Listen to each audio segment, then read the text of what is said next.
In this video, I'm playing a 5-point match against XG and analyzing it. Thank you for joining me. I hope you enjoy this video. Please like and subscribe, and you'll be notified every time I upload a new video. Please let me know what you think in the comments below, what you'd like to see in future videos so I can work on that. My book, Backgammon Backgame Strategies, is available. There's a link in the description to where you can get it. And if you're interested in lessons, please contact me via email. My email address is in the description. So here we go. I'm playing on a beautiful P40 board. This XG board is made by Rain. There's a link in the description to where you can get them. I'll be playing the turquoise checkers at the bottom. XG will be playing the white checkers at the top, and I'll go through my thought process throughout the match. So white opens with a 4-3, bringing 2 down with a double 5. Just make the 3-point. Now with the 4-2, white made the 4-point. Now 3-2. So I'm ahead by 7 in the race. So I can't move the back checker a 3. So the question is whether I want to move the back checker 2.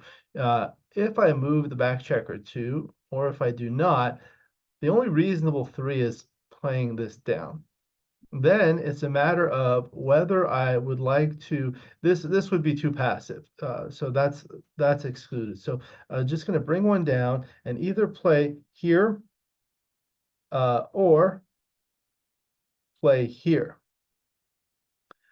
So let's look at the pros and cons. I'm ahead by 12 pips in the race, so I need to get these back checkers moving. This does fail to unstack the heavy 6-point, which is a minor liability right now. Also, when you strip the midpoint, you really want to get the back checkers moving. So if I play like this does have the benefit of unstacking the heavy 6-point. However, it fails to split the back checkers, and that's particularly important when the midpoint is stripped. Also, it leaves a direct target, which I don't necessarily want to do, given that I'm up by 12 pips in the race. What it does do is it duplicates the 3s. So 3 can be used here, but 3-1, 4-3, and 5-3 can be used to make the 5-point and 6-3 here. Also 2-1, which hits over here, can be used to make the bar point. That being said, I think it's better in this case to split the back checkers, and we'll take a look in the analysis. 4-2, not so productive. Now I'm ahead by 6 in the race. These two are split. I do have a 2-point board, but I still need a little bit more to get a double in. So I can't make this anchor, but I can make the 5-point. Note that that's better than making the bar point like this. This creates an awkward 6-1 formation that's coined by Bill Roberti, with a heavy stack of 5 checkers on the 6-point and strip points on the 7 and 8. This one also has the additional benefit of unstacking the 6-point and making a third inner board point. So that makes a stronger home board. All right, double 6 makes both bar points. Now 5-4. Okay, so now I'm going to need to do something.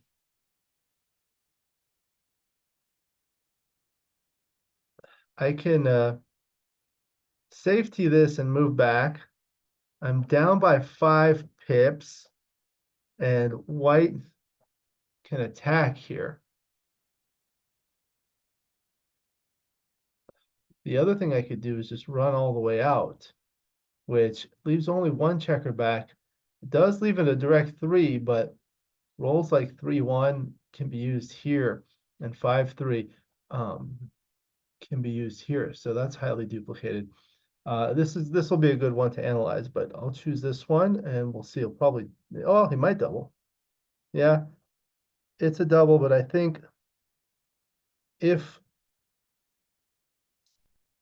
white does not make this point and does not hit, I have some chances. So with any 5 or 6, you can't make this point. And then there are the options of, well, 5-3, 6-3 can make this point. But I think I still have some chances when I combine the racing equity with the board strength, and if I missed, I may be able to have a chance. So I'll still take. The take point is a little higher here than for money, but I think it's still a take. We'll see what the analysis shows. Okay, now I've returned shots 2-1, so I can come in and I can anchor, but that just lets white do everything. Here I can take advantage of my stronger board, despite the fact that there are return shots. If I'm hit, I have chances to anchor, or I may have return shots back. So I'll do this. Double four, that was very strong. Now double four, that was a bad sequence for me. Okay, double one. So one.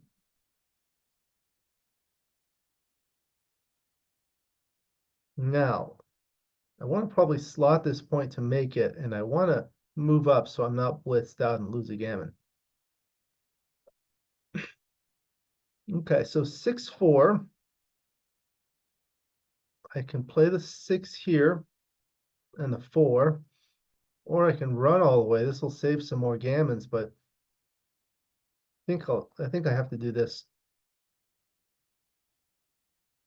Now 5-3. So 5, and then the 3 come in. 3-1. Slot the next point. 5-1. Come out and probably bring this in to try to save some gammons. 5-3. Just come around.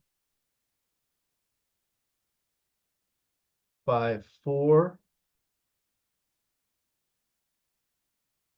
So I think I can afford to stay a little bit longer.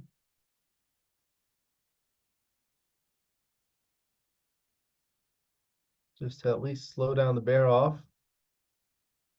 6-5 is going to come around. Might get a shot here. Nope. There's the shot. Okay. So now I'll probably need at least 2 checkers off before I start thinking about redoubling. 2, 1. Here, double fives is okay. Okay. 4-3. So 4 and 3. 5-3. I think I can do that because white's board is weak. Now 5-3. Double 6. Now this is where I think I can redouble, but I think it's still a take because I have this odd checker here. So you see white has 7 off, I have 3 off. When the difference is less than 5, that's kind of when you want to start thinking about redoubling. Plus there's that gap here, which might cause white to miss. So I think it's a redouble here. It's a take. So 6-1 was a good roll because I didn't leave a shot. 5-3. Okay. So now it's a race. The 5 is forced. Double 1. That's a good roll. Bears off 4 checkers, and that's a miss. 3-2 bears off 2 checkers. And 6-2. As long as white doesn't roll a double, then I'm going to go to the Crawford game. Okay.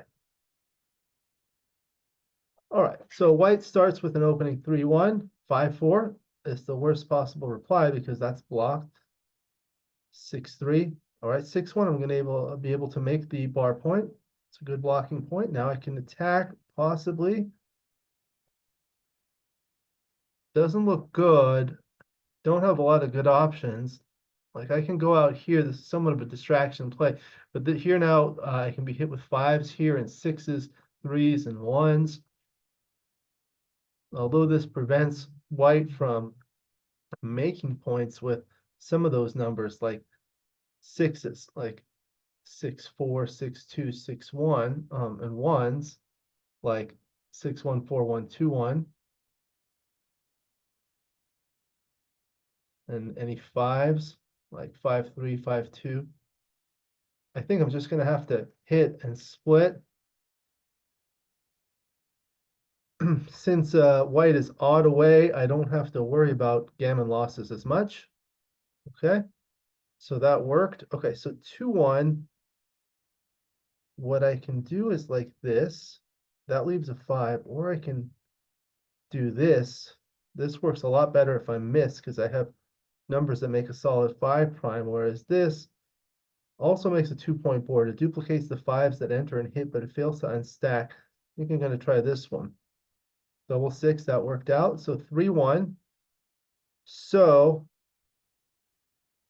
I'm gonna cover with the 3 and advance with the 1. All right, 5-4. I'm able to escape that back checker. Okay, now I'm looking for a 6. That's good, and I bring the 3 out. This duplicates the 3 that hits over here with the entering 3 is over here. 6-2. Okay, now I'm in pretty good shape. 5, and no sense bringing it here and giving the 6-1. 5-4. So I'll come 5 and 4 there. 4-3. 4, and then I can safety here, but that leaves 3-1, 2-1, and double 1. That's 5 numbers. But if I do this, this is only 6-3, which is only 2 numbers, so that's much better. 6-4 misses. Now I have a lot of chances to make that point. Not quite yet. So what I'll do is I'll safety that. So now there's no shots on the 6-3 and play like that. 4-3, now I can make my 3-point. That's the next point I wanted to make. All right, 6-1. So I'm just gonna come in. 6-4. The 6 is forced, and I'll just make that point, leaving only the 5-2 shot. White missed. Now with the 4-1. So I can play like this, but this becomes really awkward. 6-1 and 6-5. What happens here is the next point I want to bear off, the one next point I want to clear is the 7-point. From the 7-point, I cannot play 5s. 5s are blocked. So therefore, I must play 5s off the 6-point, which will leave a blot. So rolls like 6-5, 5-4 will leave double blots. And other rolls like 5-3, 5-2 are no good. There are no 2-blot rolls here. But this does leave 6-1 and 6-5 that leave an immediate blot.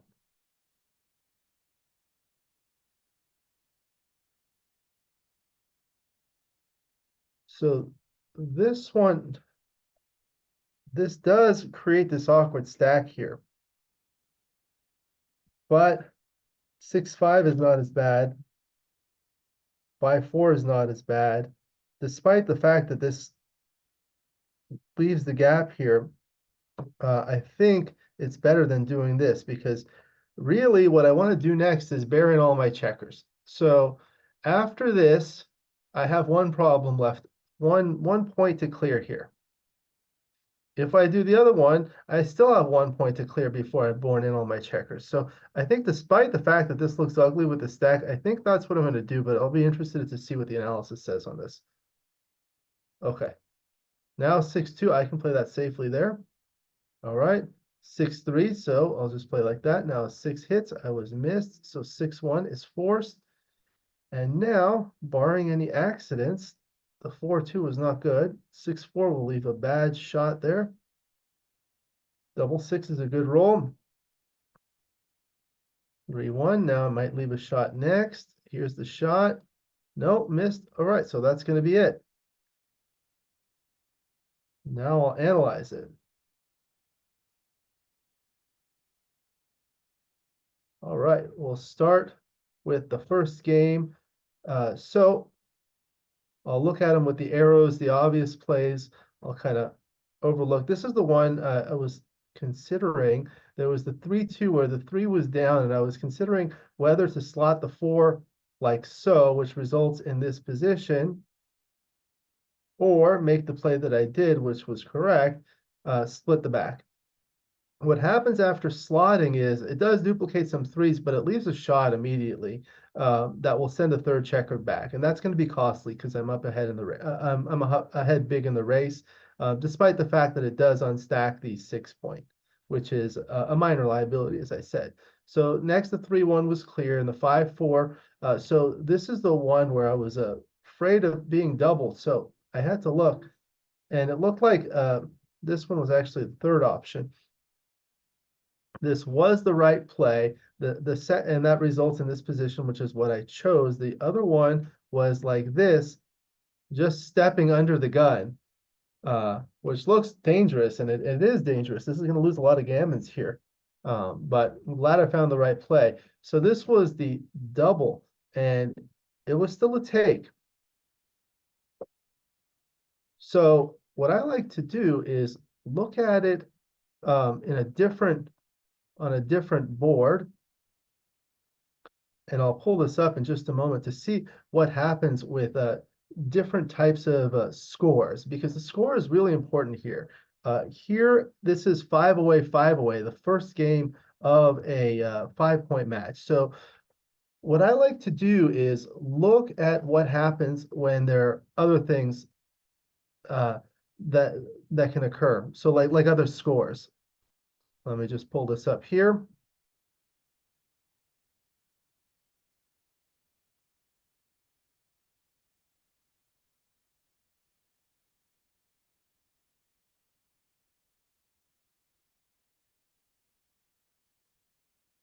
Share this one.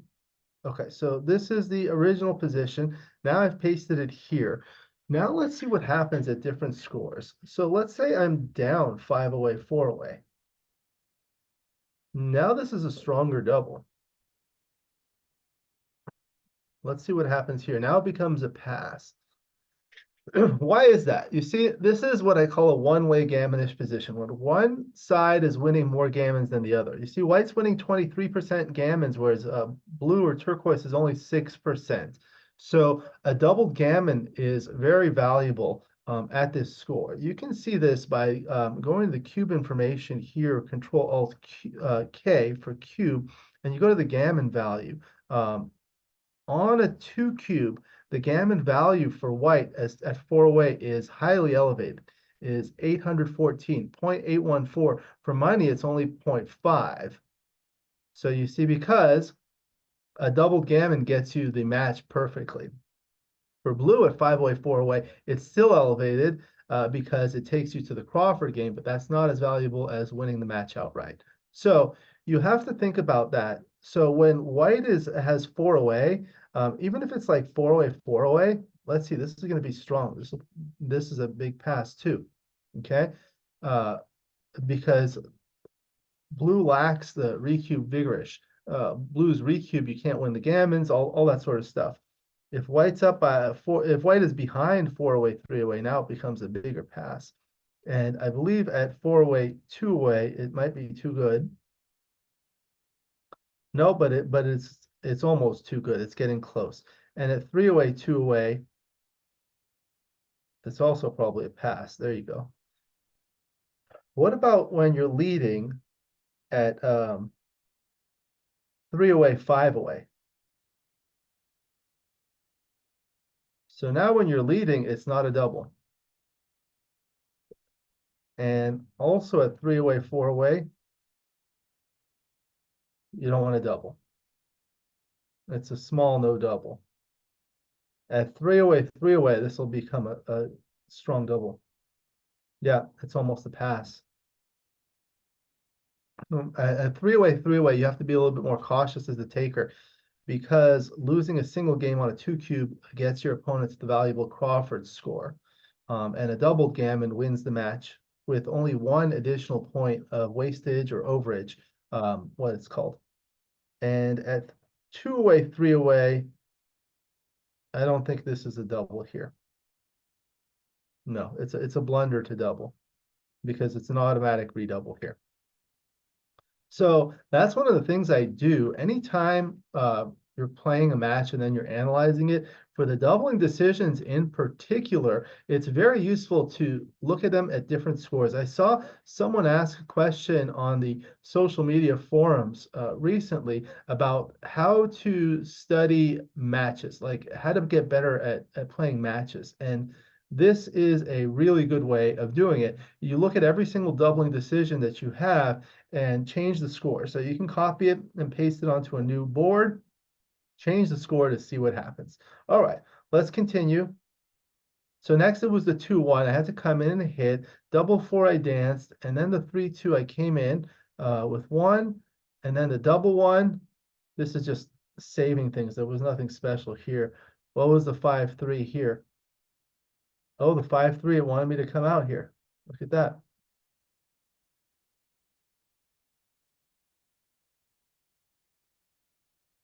So what happens after this, it results in this position. So This works if white rolls a 6-1 or a 6-2, I get a direct shot. Uh, even a 6-3, I get 6 numbers to hit. 6-1, 5-2, and 5-1 will hit. Yeah. All right. Then continuing 6-2, nothing special here. And that was about it. The 4-3 it liked to run here. Looks like I'm starting to lose some gammons here, so I should have started running here. And that was basically it here. Here. Ah, this was not quite a redouble. Okay. So let's see this. Now I wonder if this were here. Now it makes it a big redouble. Okay, so let's look at this. And then one of the things I could do is go to dice distribution, Control-Alt-D, and then go to the graph, and then hit Alt after double take and the 4-ply icon. So there are rolls like 3-3, 2-2, 6-2, and 6-6, which lose the market. So 3-3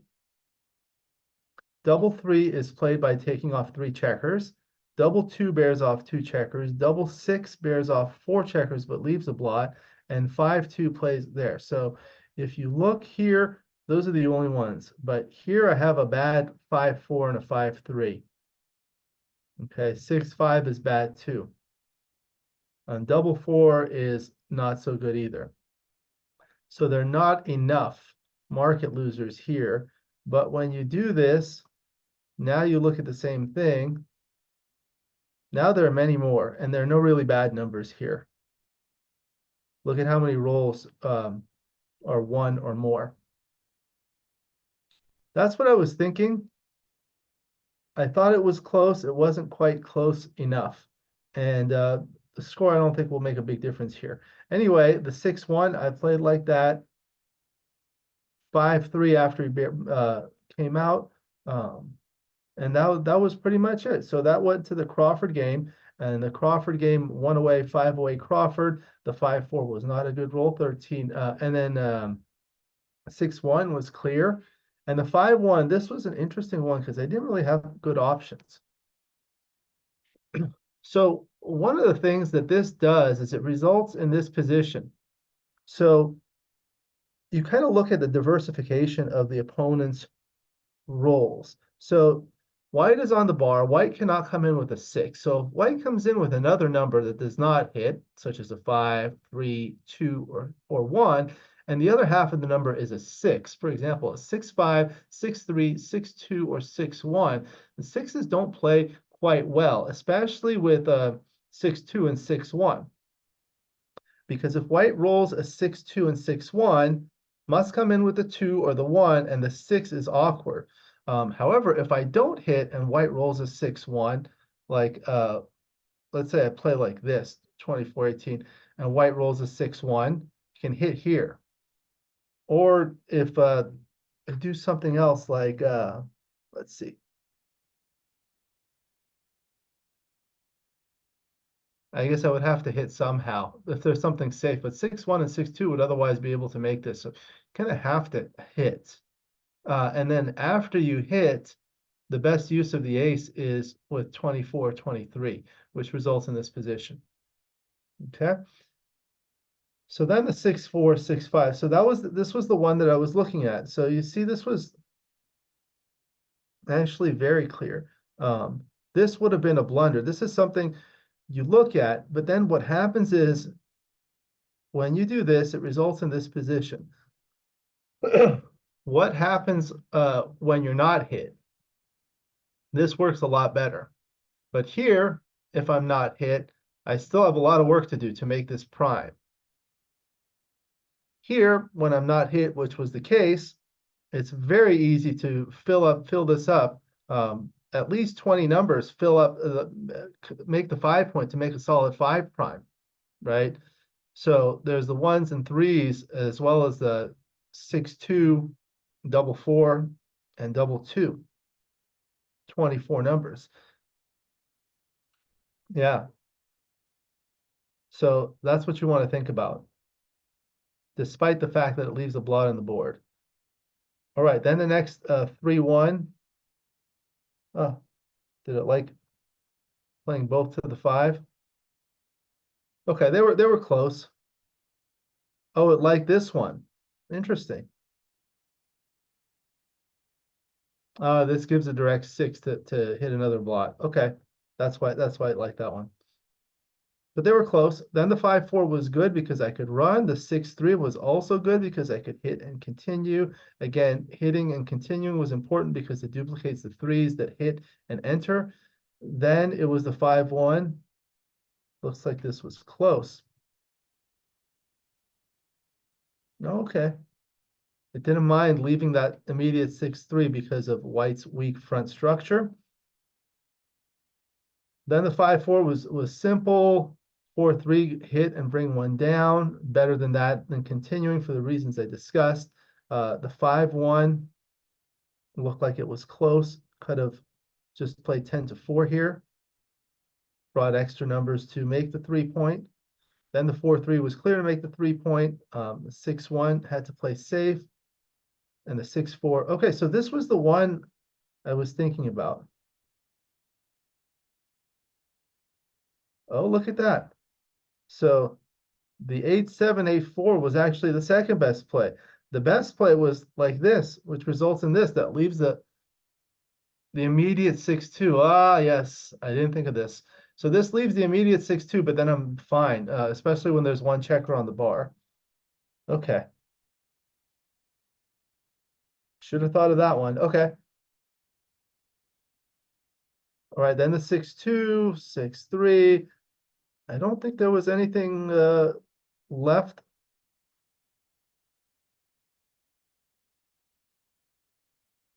Okay, so that was it.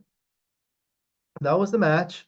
Uh, so that's basically what I do when I play a match. I analyze it and I look at all the errors and I look at actually all the plays because sometimes I made the right play, but I was not certain. So I like to look at all the plays to make sure I got the ones right for the reasons. Also, other things, I like to modify the positions, especially the doubling cube decisions, like the one where I moved one from the 6-point, the odd checker on the 6-point to the 4-point. That made a big difference. And I suspected that made a difference. And that was confirmed that it made it into a no double. Also looking at things at different scores and looking at the dice distribution, see how numbers play and things like that. So that's the way to study and analyze and improve.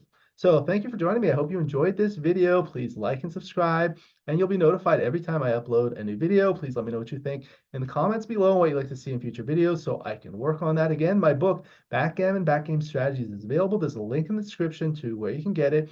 And if you're interested in lessons, please contact me via email. My email address is in the description. I look forward to seeing you in future videos. And until then, keep rolling your dice.